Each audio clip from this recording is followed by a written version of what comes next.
Advocate Chandrashekhar Azad ji, आज़ाद समाज party Kashiram जी के हमारे बीच में यहाँ पर करीब 12:30 के आसपास में वो टेक ऑफ करेंगे जयपुर से, और वो यहाँ पर लैंडिंग कर जाएंगे 1 बजे के आसपास।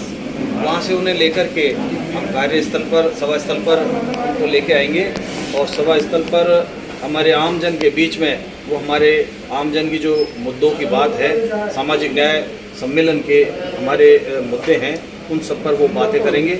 हमारे यहाँ क्षेत्रीय, आपने देखा होगा अभी सही अभिव्यक्ति के ऊपर जो RAS में सिलेक्शन हो गया था, और जिनका साथ में जो सिलेक्शन हुए हैं वो सब आज नौकरी पर भी आ गए हैं, उनको पोस्टिंग दे दी गई है।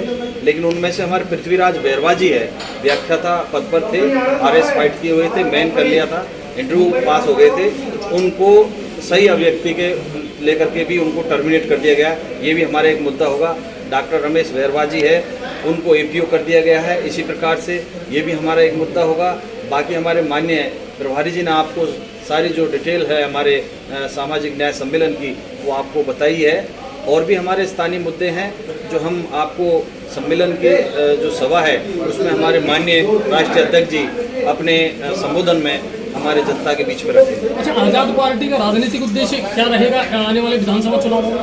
राजनीतिक उद्देश्य हमारा जो सत्ता है, अभी तक जो दलित पिछड़े जो हमारे दबे कुचले लोग हैं, SC ST माइनॉरिटी के, और जो दबे गरीब तबके के लोग हैं, वो सत्ता से अभी दूर है। उन्हें सत्ता के प्राप्ति के लिए हमारा ये लक्ष्य रहेगा। तो क्या सभी 200 विधानसभा सीटों पर चुनाव लड़ेगी? जी, आज़ाद समाज पार्टी 2023 में होने वाले विधानसभा चुनाव में 200 सीटों पर चुनाव लड़ेगी, और इस पे पूरा युद्ध स्तर पर काम चल रहा है। बूथ कमेटी हमारी तैयार हो चुकी है, और अब धीरे धीरे हम लोग प्रत्याशी की घोषणा भी करेंगे। तो लगातार ये माना जाए कि जो पहला ये जो सम्मेलन हो रहा है ये यहाँ से शुरुआत है? नहीं, ये तीसरा सम्मेलन है। इससे पहले हमने बूंदी में कर दिया, हनुमानगढ़ में हुआ है, इसी साल अभी हुआ है 2 महीनों में। ठीक है। और ये जो तीसरा सम्मेलन है ये भरतपुर संभाग का है, संभाग वाइज हो रहा है। जो अभी पहले 7 संभाग थे, अभी बढ़ा के 3 और बढ़ा दिए गए, 10 हो गए। तो अब इन 10 संभागों में सभा करेंगे सामाजिक न्याय सम्मेलन में, और उसके बाद में एक विशाल जो महासम्मेलन होगा वो जयपुर में होगा, जिसमें लाखों की संख्या में लोग पहुँचेंगे। और हम अपना जो राजनीतिक संकनाद है वहाँ से बता देंगे राजधानी से कि हम लोग आज़ाद समाज पार्टी जो गरीबों के, दलितों के, किसानों के, छात्रों के जो अधिकार छीने जा रहे हैं, हमारे अधिकारियों को आज गिराई जा रही है। लगातार जो घटनाएं हो रही है, आप देखा कि भी पूजा भील का मामला प्रभारी जी ने बताया, और हाल ही कल में बालोतरा में भी विवाहिता के साथ में पेट्रोल डाल के आग लगा। आज भीमवार में आज़ाद समाज पार्टी की प्रेस वार्ता है। सभी मीडिया बंधुओं का मैं स्वागत करता हूँ। मैं सत्यपाल चौधरी, प्रभारी हूँ आज़ाद समाज पार्टी काशीराम राजस्थान का। हमारे साथ में भीमवार के प्रदेश के प्रभारी हैं आयलिन धनवाल जी, और हमारे प्रदेश के महासचिव, और यहाँ से जो कार्यक्रम के आयोजक है सामाजिक न्याय सम्मेलन के आयोजक भाई मुकेश बैरवा जी, सरपंच वजीरपुर हमारे बीच में है। हम लोग 10 तारीख को सामाजिक न्याय सम्मेलन करेंगे, जो तीसरा सम्मेलन है इस राजस्थान में। और इस सम्मेलन के मुख्य अतिथि होंगे आज़ाद समाज पार्टी के राष्ट्रीय अध्यक्ष भाई चंद्रशेखर आज़ाद जी, जो 10 तारीख को हेलीकॉप्टर से उतरेंगे। इसी की सब तैयारी के लिए हम लगे हुए हैं। ये राजस्थान में तीसरा सामाजिक न्याय सम्मेलन है, और पूरे प्रदेश में सभी 7 संभागों में अब तो बढ़ गए हैं, तो 10 संभागों में हम लोग सामाजिक न्याय सम्मेलन करेंगे। और उसके बाद बड़ा सामाजिक न्याय महासम्मेलन जयपुर में होगा, जिसमें लाखों की तादाद में इस प्रदेश के SC ST OBC के लोग इकट्ठा होंगे और सामाजिक न्याय की मांग करेंगे। क्योंकि जिस तरह से आरक्षण में घाटमेल किया गया है, जिस तरह से पेपर लीक करके नौजवानों को रोजगार छीने गए हैं, और जिस तरह से यहाँ एक के बाद एक आदिवासियों के साथ में, SC के नौजवानों के साथ में जघन्य हत्याओं की वारदात हो रही है, उन सब पे कैसे रोक लगे? क्योंकि जंगलराज बन गया राजस्थान में। मुख्यमंत्री बिल्कुल फेल हो गए हैं, कानून व्यवस्था नाम की कोई चीज़ बची नहीं है। अभी हाल में ही SC ST की महापंचायत हुई जयपुर में, और उसके अगले दिन ही आदिवासी समाज की 8 साल की बेटी के साथ में पूजा भील के साथ में बलात्कार हुआ। बलात्कार के बाद उसके 10 टुकड़े करके पॉलीथिन में पैक करके फेंक दिया।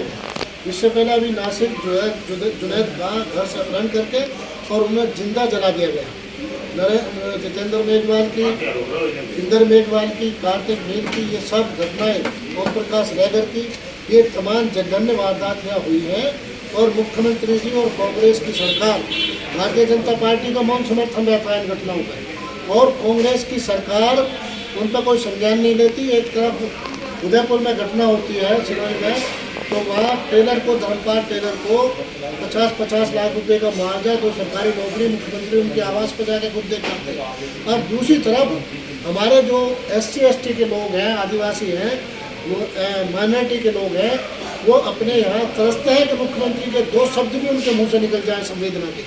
तो ये इस प्रकार का जो राज संभाग वाइज हो रहा है, जो अभी पहले 7 संभाग थे, अभी बढ़ा के 3 और बढ़ा दिए गए, 10 हो गए। तब इन 10 संभागों में सभा करेंगे सामाजिक न्याय सम्मेलन में और उसके बाद में एक विशाल जो महासम्मेलन होगा वो जयपुर में होगा, जिसमें लाखों की संख्या में लोग पहुँचेंगे और हम अपना जो राजनीतिक संगठनाद है वहाँ से बता देंगे राजधानी से कि हम लोग आजाद समाज पार्टी जो गरीबों के, दलितों के, किसानों के, छात्रों के जो अधिकार छीने जा रहे हैं, हमारे अधिकारियों को राजी गिराई जा रही है।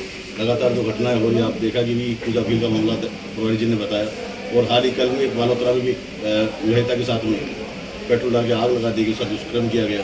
तो ये जो प्रदेश में इस तरह की घटनाएं लगातार हो रही है, उन पर सरकार की मौन सहमति और तमाम पर कुछ ही भेदभाव हो रहा है, मतलब न्याय में भेदभाव हो रहा है। इस तरह की आवाज़ हमने अब पार्टी ने और संगठन ने सड़कों पर उठाई। अब सभा के माध्यम से लोगों को जनता की आवाज़ पहुँचाने काम करेगी और अब राजनीति में भी हमारा जो भागीदारी है उसके लिए लोगों से काम कर रही है।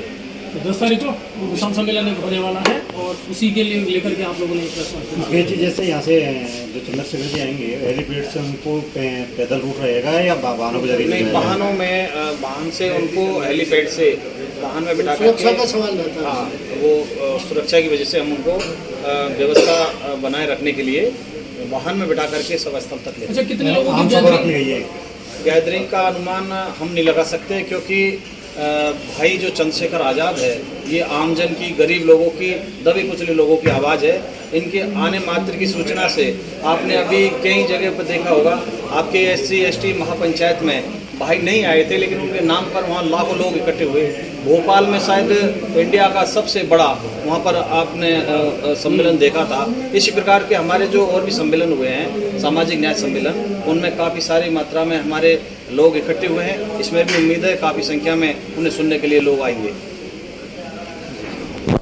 तो वहाँ टेलर को, धर्मपाल टेलर को 50-50 लाख रुपए का मुआवजा, तो सरकारी नौकरी, मुख्यमंत्री उनके आवास पर जाके खुद देते हैं। और दूसरी तरफ हमारे जो SC/ST के लोग हैं, आदिवासी हैं, वो माइनॉरिटी के लोग हैं, वो अपने यहाँ तरसते हैं कि मुख्यमंत्री के 2 शब्द भी उनके मुंह से निकल जाए संवेदना के। तो ये इस प्रकार का जो राज यहाँ है कांग्रेस का राजस्थान में, उस राज को बदलने के अलावा और कोई विकल्प बचा नहीं है। इसलिए हम सामाजिक न्याय मांगते हुए कि आप मौत पर तो इस तरह का भेदभाव न करो, जातीय भेदभाव जो मौत के बाद भी कर रहे हो, लाश पर भी कर रहे हो, वो बंद हो। उसे बंद करने के लिए बार बार हम लोग ये आंदोलन कर चुके। खुद चंद्रशेखर जी यहाँ कई बार यहाँ आए हैं आंदोलनों में, उनको आने पर न्याय देने के बजाय खुद ही उनको जेल में डाल देती है यहाँ की सरकार। तो उसका हमको अब एक ही विकल्प नज़र आता है कि इस प्रदेश में सरकार बदली जानी चाहिए और हम लोग उसको, सरकार को बदलने के लिए ये सामाजिक न्याय सम्मेलन की तीसरी कड़ी यहाँ आयोजित है। इस पर सभी आपके माध्यम से हम यहाँ की जनता से अपील करेंगे कि वो सब लोग इसमें से करें। स्थान क्या कहाँ रहेगा? हेलीकॉप्टर कहाँ पर रहेगा? ये स्थान है, ये हेलीपैड जो सरकारी स्कूल का हेलीपैड और हाँ, और फल सब्जी मंडी स्थल जो है उसमें सभा स्थल है, जिसमें उसके साथ साथ जो पृथ्वीराज बैरवा साहब व्याख्या थे और डॉक्टर रमेश बैरवा जी जो RS थे, उनको टर्मिनेट कर दिया। केवल अभिव्यक्ति उन्होंने जो संविधान में प्रदत्त है अधिकार का, उस अभिव्यक्ति का प्रयोग किया, उसको लेके उनको टर्मिनेट किया गया। तो ये सारे मुद्दे स्थानीय स्तर पर, बाकी हमारे प्रभारी जी हमारे बताएंगे। अच्छा मुकेश जी, उस दिन का आपकी जो कार्यप्रणाली है, पूरी रूपरेखा वो क्या रहने वाली है, किस तरीके से पूरा प्रोग्राम चलेगा? और कब का प्रोग्राम कर देगा?